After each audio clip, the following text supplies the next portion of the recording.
ሎሚ ሓደ ሰብ መፂሲ ዝበዝሑ ሰባት ናይ ገንዘብ ፀገም የብሎምን እንተዝብለካ ነይሩ እንታይ ምበልኩም ነርኩም ብቸም እዚኣ ዘረባ ንብዙሓት ሰባት ማእከለኩም ትብል ከመይ ጌርኩም ትብል ፀገም ናይ ገንዘብ እምበር ካሊእ ነገር ብዙሕ ነገር ክንገብር ምኽኣልና ብሰንኪ ገንዘብ እምበር ዝብሉ ማልያ ዘይብሎም ሰባት ኣለዉ ኣብዚ ምድሪ ማለት እዩ ግን እቲ ሓቂ ግን ንሱ ይኮነን ማለት እዩ ዝበዝሐ ሰብ ፀገም ናይ ገንዘብ የብሉን ናይ ምንታይ ፀገም ኣለዎ ዳ ምስ ትብሉኒ ናይ ኣተሓሳስባ ፀገም እዩ ዘለዎ ማለት እዩ እንታይ ከዓ እዚ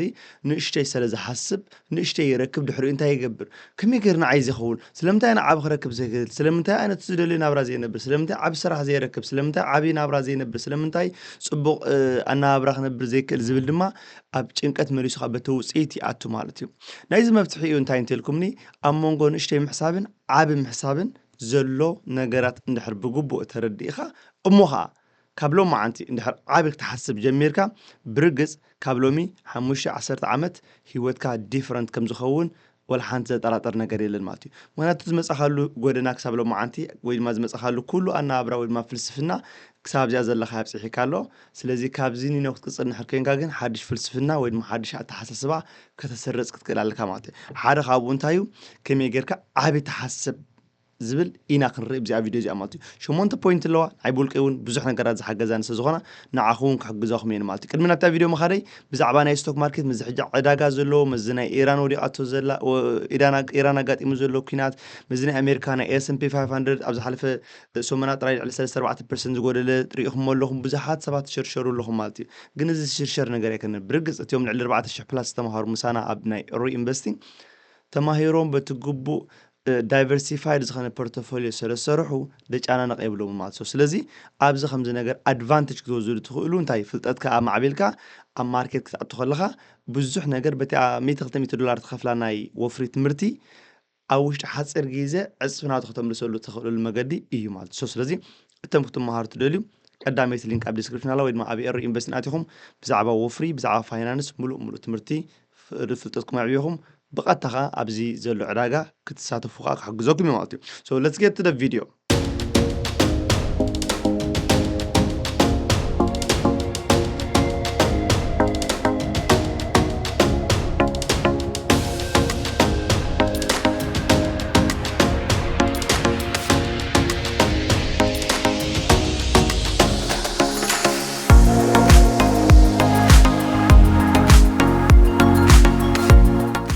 እቲ ቀዳማይ ፀገም ዝኾነ ናይ መብዛሕትኡ ሰባት ወይ ድማ መብዛሕትኡ ሰብ ስለምንታይ እዩ ተራ ናብራ ስለ ዝሓስብ ወይ ድማ ናይ ተራ ተሓስባ ስለ ዝሓስብ ተራ ናብራ ይነብር ማለት እዩ ተቀዳማይ ነገር ክንገብሮ ዝግባአና ዝብሎ ነገር እንታይ እዩ እቲ ተራ ተሓስባ ወይ ነዋት ገዛ ክራይ ንድሕር ከፍ ኢለ ናይ ንምግበይ እንድሕር ከፍ ኢለ በቃ እኹል እዩ ዝብል ኣተሓስባ ክነወግድ ክንክእል ኣለና ኢንስተድ ግን ከመይ ገይረየ ንሎንግ ተርም ወይ ድማ ሓደ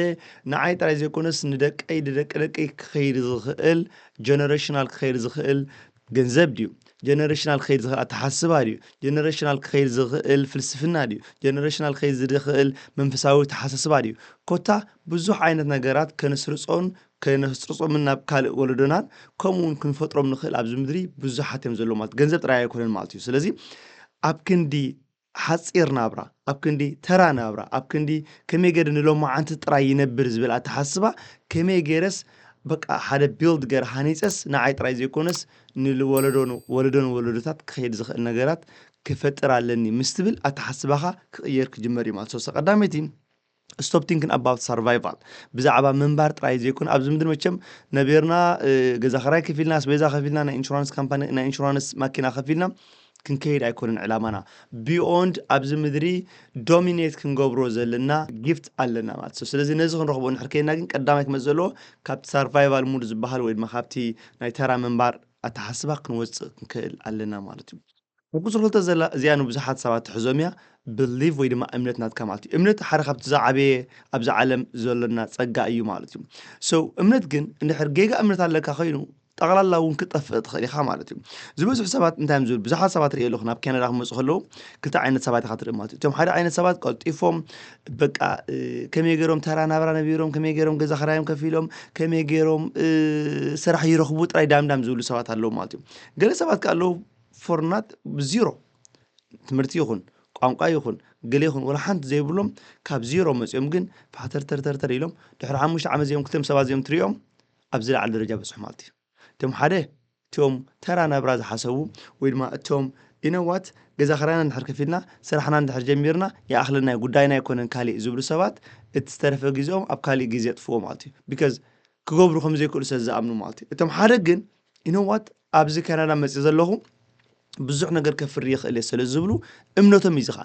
ከፍሪ ይኽእል እየ ማእከለ ኣብዚ ካናዳ መፅእ ክቕየር ይኽእል እየ እንተልካኒ ኣይ ኣግሪ ዊዝ ዩ ሳማዕ ምሳኻ ማእከለ ኢነዋት ከቢድ እዛ ዓዲ ከምዚ ሓንቲ ገብር ኣይክእልን እንተልካ ነዚኣ እውን ይሰማማዕ ምሳኻ ምክንያቱ ናትካ እምነት እያ እዚኣ ሓንቲ ቅይር ኣይክእልን እቲ ሓቂ ኮምፕሊትሊ ካሊእ ክኸውን ይኽእል እዩ ብዘየገድስ እቲ ናትካ እምነት ግን እዩ ኣስይዱ ዝሕዘካ ዘሎ ማለት እዩ ስለዚ ናትና እምነት ክንፍትሾ ክንክእል ኣለና ሎማ ሓንቲ ኸይድካሲ እንታይ ዓይነት እምነት እዩ ዘለኒ ኣብ ገንዘብ ዘለካ እምነት እንታይ ገንዘብ ኣንጻር እምነት ኣንጻር ኣተሓሳስባ ድዩ ዘለና ኣብ ገንዘብ ኣብ ሃብቲ ዘለካ ረኣያ ኣብ ዕቤት ዘለካ ረኣያ ኣብ ሃብታማት ሰባት ከዓብይ ከለዉ ትሕጎስ ዚኻስ ዋላ ትሓርቕ ብዙሓት ሰባት ኣለዉ ሃብታማት ሰባት ንሕሪኦም በቃ ከም ጸላእቲ ከም ሰይጣን ዝርእዎም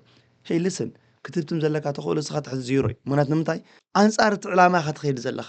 ሓደ ሰብ ሰሪሑ ጽዒሩ ጎዩ ዘምፅኦሲ ኣብ ክንዲ ኢነዋት ከመይ ጌርካ ኣብኡ ይመሃር ኣብ ክትብል እንድሕር ትጸልኦ ኣለኻ እምካ ንዓኻ እውን ትበፅሖ ደረጃ የብልካን ማለት እዩ ስለዚ እምነትና ኣብ ነገራት ሎማዓንቲ ክንፍትሾም ክንክእል ኣለና እምነትና ሒዞምና ኣሲሮምና ድም ዘለውስ ወይሲ ኤክስፓንድ ንክንገብር ንክንዓብዮም ገዲፎምና ዘለዉ ምክንያቱ በቲ መጠን ዝኣመንካዮ 1,000 ክገብር ዝኽእል እንተኢልካ ናይ $1,000 ተምፅእ 10,000 ክገብር ይኽእል ኢልካ እንድሕር ኣሚንካ ኸ ናይ $10,000 ከተምፅእ ትኽእል ኢኻ ማለት እዩ ምክንያቱ ንዝኣምን ወላ ሓንቲ ኣብዚ ምድሪ ኢምፖሲብል ዝበሃል ነገር የለን ኩሉ ይከኣል እዩ ንዝኣምን ጥራይ እምነትካ ድልዱል ክኸውን ክእል ኣለዎ ቁኑዕን ድልዱልን እምነት እንተሃሊካ ኣብ ነገራት ዘይትዕወተሎም መገዲ ወይ ድማ ዘይትዕወተሎም ዝኾነ ይኹን ዝዕንቅፀካ ኣካል የልቦን ማለት እዩ ቁፅሪ 3 ሰርዕያ ዘለኹ ድማ ቲንክ 10x እዚ ማለት ባይ ደ ወይ ሓደ ነገር ዝተማሃርኩ ነግረኩም ሓደ ሰብ $1,000 ንድሕር ዝገብር ነይሩ ወርሓዊ $2,000 ክገብርን ክሓስብ ከሎን $10,000 ክገብር ኣብ ዝሓስበሉ ግዜ ድዩ ነው $10,000 ክትገብር ከም ዝቐልል እንጂ ሕጂ ዘረባ እዚኣ ንብዙሓት ሰባት ኦፈንድ ከም ትገብረኩም ርግፀኛ ከመይ ጌርካ ከምኡ ትብል ኣለኻ ማእከለ listen to me very carefully ይኸውን እዩ ዘይከውን ነገር ኣይኮን እዚ ሓደ ካብ ቻሌንጅ ዩር እምነትካ እምነት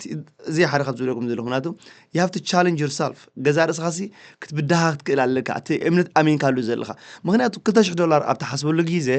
ንሕር ብ8 ሰዓት $1,000 ተምፅእ ነርካ $2,000 ንሕር ሓሲብካ ወይ ልነዋት 16 ሰዓት ምስራሕ ጥራይ ቀላል እያ 16 ሰዓት ትገብር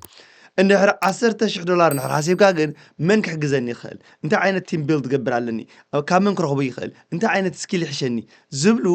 በዓላት ሕቶ ጥራይ እንታይ ትገብረካ መሲልካ ፎርስ ትገብረካ ፑሽ ትገብረካ ትደፍኣካ እንታይ ትገብር እቲ ናትካ ሊሚት ወይ ድማ እቲ ናትካ እዚ ዓቕመይ $1,000 ጥራይ ትብላ ዝነበርካ 10x ወይ ድማ 10 ዕፅፍ ናታ ንክትሓስብ ኣብ ዝጀመርካሉ ግዜ ኣእምሮኻ ማዕለያ ዘይብሉ መንገድታት ኮፍ ዘብለልካ እዚኣ ክሓተኩም እየ ቶዮታ ማኪና ወይ ድማ ሆንዳ ማኪና ክትገዝእሉ ኣብ ዝሓሰብኩም ግዜ ሪኢኹም እንደለኹም ኣብ ፅርግያ ክትዝውር ከለኻ እንታይ ትርኢ ሪኢኻየን ዘይፍለጠካ ቶዮታ ማካይን ትርኢ ዋ ቶዮታ ሕልፍ ስለምንታይ ምክንያቱ ኣተኩሮኻ ኣእምሮኻ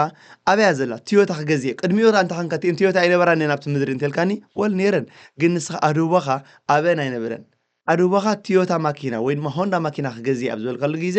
ዝሓለፈት ማኪና ሆንዳ ትረክብ ማለት እዩ እንታይ ስለ ዝኾነ እንታይ ሓድሽ ነገር ስለ ዝተፈጥረ ሆንዳ ስለ ዝበዝሓ ኖ ናትካ ኣቴንሽን ናትካ ኣቓልቦ ስለ ዝተቐየረ ማለት እዩ ብልክዕ ድማ $1,000 ንድሕር ትገብር ነርካ $10,000 ክገብር ኢልካ ኣብ ዝሓሰብካሉ ኣብ ዝኣመንካሉ መዓልቲ እንታይ ዝኸውን ምስልኩም ኩሉ ዓይንኻ ዝጥምቶ ከመይ ጌርካ ናይ $10,000 መገዲ ኢኻ ትሓስብ ማለት እዩ ስለዚ ሓደ ካብቲ ዓብ ንክትሓስብ ዝገብረካ ኣብ ክንዲ ንእሽተይ 10x otherwise 10x ንድሕር ሓሲብካ ናይ 10x ኣካይዳት ከይድኻ ንእሽተይ እንድሕር ሓሲብካ ድማ ስሞል ስቴፕስ ወይ ድማ ንእሽቶ ስቴፕስ ወይ ድማ መገድታት ኢኻ ትወስድ ማለት ስለዚ 10x is better than 2x ወይ ድማ ካብ $1,000 ንድሕር ተምፅእ ነርካ ካብ $2,000 ትገብር $10,000 እዚ ክብለኩም ከሎ ግን ኣብ ሓንቲ መዓልቲ ኦል ሳደን ዝቕየር ነገር ማለት ኣይኮነን ኢዝ ፕሮሰስ ክንወፅእ ኢና ማለት እዩ ቁፅሪ 4 ከዓ እቲ ዝበለፀ ነገር ክትገብሮ ትኽእል ኣብዚ ምድሪ መቸም ኢንቫይሮንመንት ናትካ እዩ ማለት እዩ ከባቢኻ ዘለዉ ሰባት መቸም ክትዓቢ ንድሕር ኮንካ በይንኻ ሓሲብካ ትበፅሖ ነገር የልቦን ማለት እዩ ምክንያቱ ኣብ ከባቢኻ ዘለዉ ሰባት ገዛ ኸራይናስ ቤዛና እንድሕር ከፊልና ውሕስነት እንተለና ኮይኑ ኣይድልየና ንኻሊእ ዝብሉ ሰባት እንድሕር ኮይኖም ንስኻ እውን ካብኦም ዝተፈለየ ሓሳባት ንኽትሓስብ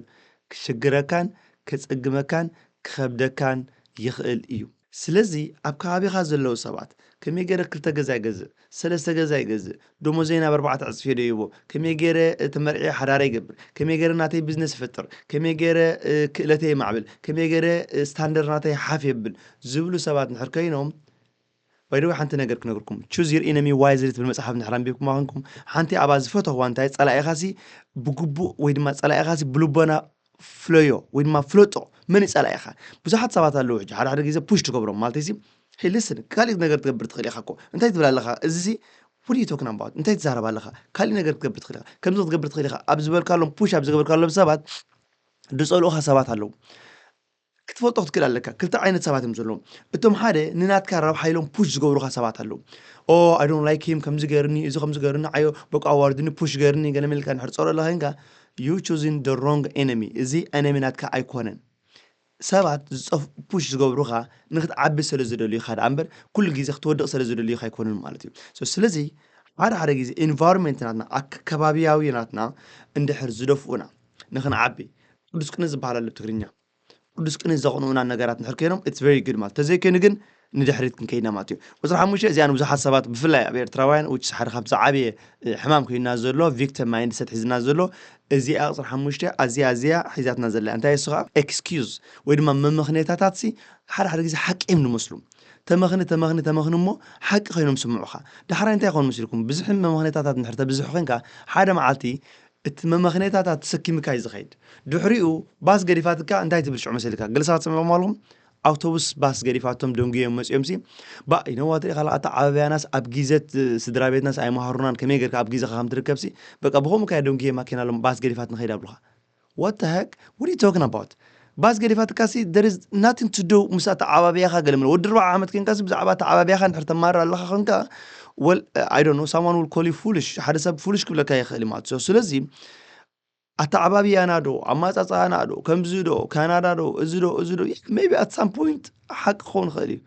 ግን እዚኦም ኩሎም ምኽንያታት ተደሚሮም ቅርሺ ኣብ ባንክ ካይቱ ማለት እዩ ስለዚ ካብ ኤክስኪውዝ ወይ ድማ ካብ ምኽንያታት ሓራ ክንከውን ወይ ድማ ናጽነትና ክንእውጅ ክንክእል ኣለና ማለት እዩ ገለ ሰባት ኢቭን ከመኾኑ ይኸለው እንታይ ዝበሃል ምስል ኣሎ ብትግርኛ ሲ ምኽንያት ከም ሰበይቲ ግርማ ከም ለይቲ ዝበሃል ኣሎ ማለት እዩ ሰበይቲ ኣዝያ ሓያላ ምኽንያት እያ ማለት እዩ እዚ ክብል ከለኹ ገለ ሰብኡት ከመኾኑ ይኸለው ጠቕላላ ዳም ድኸነ ኣማኻኸነ የመኽንዩ እሞ እትስሕቕ ማለት እዩ ስለዚ መምኽንያታት ክኣስሩኻ ከም ዝኽእሉ እንድሕር በዚሖም ድማ ንሶም ይቕይዱኻ every time ንጎ ንድሕር ዘይተስኢኻ ወላ ብሰንኪ መንግስቲ ክትብል ኢኻ ማይ እንድሕር ሃሪሙ ብሰንኪ ታክሲ ክትብል ኢኻ መምኽንያታት ክኣስሩኻ ማለት እዩ እንድሕር ከይድካ ወረቐት ብጌጋ መሊእኻዮ ኣታ ዓባብያና ክትብል ኢኻ ወዲ 4 ዓመት ወዲ 35 ዓመት ኮንካ ኣታ ዓባብያና ከምዚ ገይርና ንድሕር ትብል ኣለኻ ኮንካ ወል ምሽክናይ ጥራይ ክብለካ ዝኽእል because ንምንታይ እንትልካኒ ክሳብ 18 ዓመት ትበፅሕ yes ኣታ ዓባብያ ክብድለካ ክእል ድሕሪኡ ግን ክሳብ ወዲ 25 ዓመት ኦኬ no problem you can have excuse ክልወካ ይኽእል መምኽንያት ማለት እዩ ድሕሪ 25 ዓመት ግን ሓላፍነት ወሲድካ እንድሕር ሙሉእ ከም ሙሉእ ክትወስድ ዘይክኢልካ ወላ ሓንቲ ህይወትካ ንድሕሪ ዝጉተት እምበር ንቕድሚት ኣይኮነ ማለት ስለዚ መምኽንያታት ከይሕዙና ብዙሓት ሰባት ኢኹም ኣለኹም 8 ሰዓት ሰሪሖም ዝተረፈ 2 ሰዓት ቴሌቪዥን ኔትፍሊክስ ስክሮል ኣብ ቲክቶክ ገለ ምን ይብሉ 2 ሰዓት ብዛዕባ AI ተምሃር 2 ሰዓት ብዛዕባ ፐብሊክ ስፒኪንግ ተምሃር 2 ሰዓት ብዛዕባ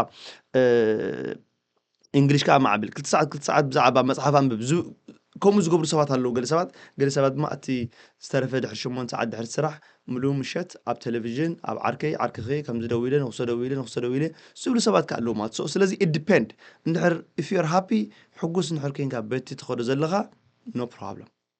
እንድሕር ሕጉስ ዘይኮንካ ግን እዚኣ መልእኽቲ ናባኻያ መምኽንያታት ኣሲርካ ከይህሉ yes ሓደ ግዜ ክህልውና መምኽንያታ ከም ሰባት ፀገም የብሉን ግን እንድሕር በዚሑ ብኡ ትእሰር እሞ ንሱ ተሰኪምካ ይኸይድ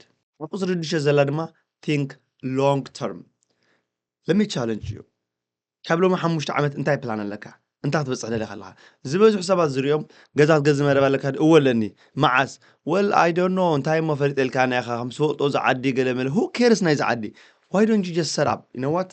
ሎሚ ዓንቲ 2026 እያ ካብ ሎሚ 4 ዓመት 2030 ገዛ ክገዝእ እየ 2030 ወርሒ 3 ገዛ ክገዝእ 2 bedroom 3 bedroom 5 bedroom I don't know whatever ከምዚ ክህልወኒ ካብ ሎሚ 2 ዓመት ሓዳር ክመርዖየ ተመርዕየ ብከምዚ ኣገባብ ክገብር ካብ ሎሚ 4 ዓመት ዕለት ክንዲዚያ ወርሒ ክንዲዚያ why don't you decide ውሳነ ትውስን ኣለካ ማለት እዩ ምክንያቱ እንድሕር ሓፂር ጥራይ ትሓስብ ኮይንካ እንድሕር ብብስ መፀ ጥራይ ትኸይድ ኮይንካ ርኢኹም ኣለኹም ማእለያ ዘይብሉ ሰብ ርጫን ናይ ሩስያ ውግእ መፅኡ ናይ ጋዛ ናይ እስራኤል ናይ ጋዛን ነይሩ ድሕሪኡ ናይ ኢራን መፅኡ ብዙሓት ሰባት ሙሉ መዓልቲ ኣብ ዜና በቃ ድናውፅ ሰባት ርኢኻ ኮሮና ነይሩ ቅድሚኡ ሄይ ልስን ዓለም ቀደም 4 ሰባት ከለዉ ዳምን ሄዋን ኣቤልን ቃይልን ከለዉ ሰላም ኣይነበራን ኣይኮኑን ሕጂ 8 ቢልዮን ሰባት ክንምልእ ኣብዚያ ሰላም ዘይብላ ኮይንካ ግን ሰላምካ ከተውሕሰሉ ትኽእል መገዲ ግን እግዚኣብሔር ሂብካ ማለት እዩ ምክንያቱ እዚ ፍሪ ዊል ናፃ ናይ ምሕሳብን ናፃ ናይ ምውሳንን ማለት እዩ ስለዚ ተሓስቦ ዘለኻ ሓሳባት ትሪኦ ዘለኻ ነገራት እትብሎ ዘለኻ ትሰምዖን ትሪኦን ኩሉ ግዜ እንታይ ገብረካ ይድርኸካ ምክንያቱ ንሕር ሙሉ መዓልቲ ብዛዕባ ዜና ናይ ኢራን ናይ ገል ትሰምዓና ሕረኾንካ ወልማእከለ ድሕሪ 5 ዓመት ትብላ ኣለኻ ስኻ ንዓመታ ንመውት ንኸውን ወይ ሕጂ ኢራን ቦምብ ገይራ ትቐትለና ትኸውን ትብል ይኽእል ኢኻ ምክንያቱ ሙሉ መዓልቲ ኣእምሮኻ ከምኡ ስለ ዝውዕል ዘሎ ተቐቲሎም መይቶም ገለመለ እስኪ ሓንሳብካ ትግበሮ who cares ዓለም ወላ ህልም ትብል ጉዳይካ ይኮን ጀስት ብዛዕባ ነብስኻ ጥራይ ግበር ምክንያቱ እንታይ ሓንቲ እንቃቑሖ እንታይ ኣትኾም ንሲልኩም ካብ ውሽጢ እንድሕር ተሰይራ ጥራያ ፅቡቕ ነገራት ተብፅእ እምበር ብደገ ዝሃረማን ንሕራሪምካ እንታይ ትኸውን ትቆልዓ ይመውት ወይ ጫወት ይመውት እዩ ስለዚ ናይ ደገ ዜናታት እንድሕር ዝፀልወካ ኣሎ ኮይኑ ኣይኮነን ን5 ዓመት ን5 መዓልቲ እውን ክትሓስብ ኣይትኽእልን ኢኻ ን5 ደቂቕ ጥራይ ክትሓስብ በቃ ሎሚ ጥራይ ሰለጠን እምበር ከምዚ ጭሩ ለቂማስ ናብ ኣፋ ይብሉ ጭሩ ንዓመታይ ትብል እንድሕር 6 ወርሒ ትብል ገለ ትብል that's why ሓንቲ መዓልቲ ጥሜት እንድሕር መፅያ ቀዲማ ትመውት ፃፀግ ንርእይዎ ጌና ሓጋይ ከሎ ንክረምቲ የዋህልል ክረምቲ ምስ ኣኸለ ከዓ ንናይ ሓጋይ ነገራት እዩ ትስርሕ ማለት እዩ ስለዚ ቢ ዋይዝ ኣብ ክንደና ሓፂር ግዜ ንሎንግ ተርም ኣብ ትሓስበሉ ግዜ ዓብይ ነገር ክትሓስብ ክሕግዘካ እዩ ማለት እዩ ቁፅሪ 7 ሓደ ካብቲ ብዙሓት ሰባት ኢኖዋት ዩቱብ ክጅምር ደለይ ማእከል የብለካ ኦኬ ኖ ፕሮብለም ጀምር እንታይ ሒዝካ ሞ ካሜራ ክገዛእ ኣለኒ ላፕቶፕ ክገዛእ ኣለኒ ዓቢ ማይክሮፎን ክገዛእ ኣለኒ ከምዚ ገዛእ ኣለኒ ዝብል ሰብ ኣሎ ሓደ ሰብ ካጠር ኢሉ ኸይዱ ኢኖዋት ማእከለ ቴሌፎን ኣላትኒ ብኣገረ ቪድዮ ክጅምር እየ ዳሕራይካ ድሕሪ ግዜኻ ኣብዴት ናገበርኳ ኸይድ ይብል እቲ ቴሌፎን ኮምፒውተር ገዛእ ኣለኒ ካሜራ ክገዛእ ኣለኒ ኤዲቲንግ ክመሃር ኣለኒ ገለመለ ዝብል ድሕሪ 3 ዓመት ትሪኦ በቃ ክሳብ ሕጂ ቀሪበ እንደ ዘለኹ ዩቱብ ክሰርሕ ይብለካ 3 ዓመት ወሲዱ ንሓንቲ ቪድዮ ንክሰርሕ ሓደ ግዜ ቅድሚ ምድላውካ ንኽትፅቡቕ ንኽስማዓካ ፅቡቕ ኣብ ዝሰማዓካ ዘይክንካ ትዳሎ ፅቡቕ ንኽስማዓካ ክትዳሎ ክትክእል ኣለካ እዚ ማለት በቃ ሎማ ዓንተ ልዕል ኣቢልካ ቴሌፎንካ ንድሕር ቪድዮ ክሰርሕ መለባል ኮይኑ ሎማ ዓንተ ልዕል ኣቢልካ ቪድዮ ሰሪሕካ ፖስት ጥራይ በላ ወላ ሓንቲ ፀገም የብሉን ምክንያቱ ፕሮግሬስ እዩ ወዲ ሰብ ፐርፌክት ዝበሃል ነገር የልቦን ማለት እዩ ሕጂ ብዙሕ ሰብ በቃ ምስ ተዳለኹም ገንዘብ ምዝሓዝኩም ርዐ ከምዚ ምዝሓዝኩም ርዐ ዲግሪ ምዝሓዝኩ ከም ዝገብር ቢዝነስ ትብሎ እሞ በቃ እዚኣ ዓመት እዚኣ ምኸውድእ ወዲ ሓወይ ስፖንሰር ገብረሉ እሞ ወዲ ሓብታይ ከም ዝገብር እዚኣ ከም ዝገብር ልስን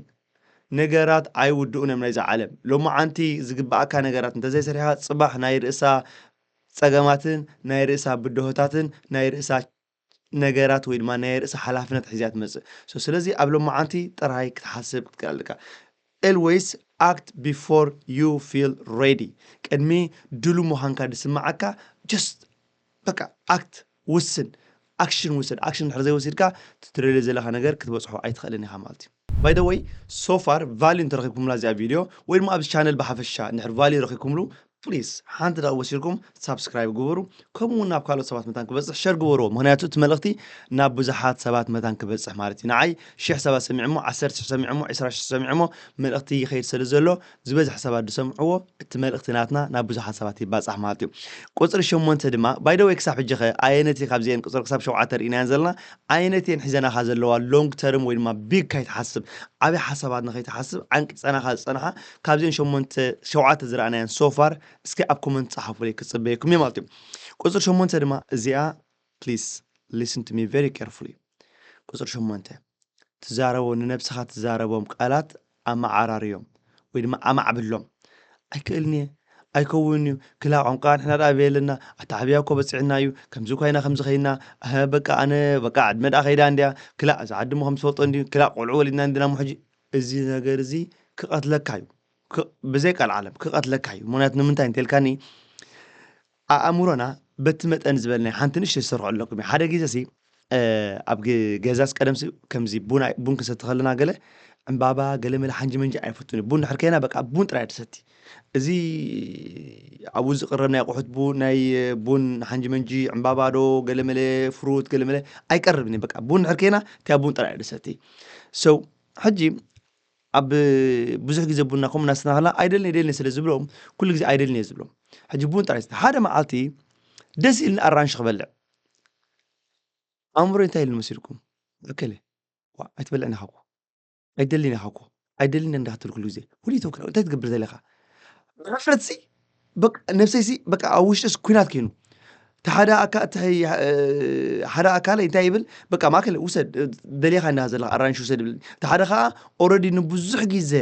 ኣይበልዕኒ ስለ ዝበልክዎ ካይትበልዕ ኢሉስ ዓንቂፀኒ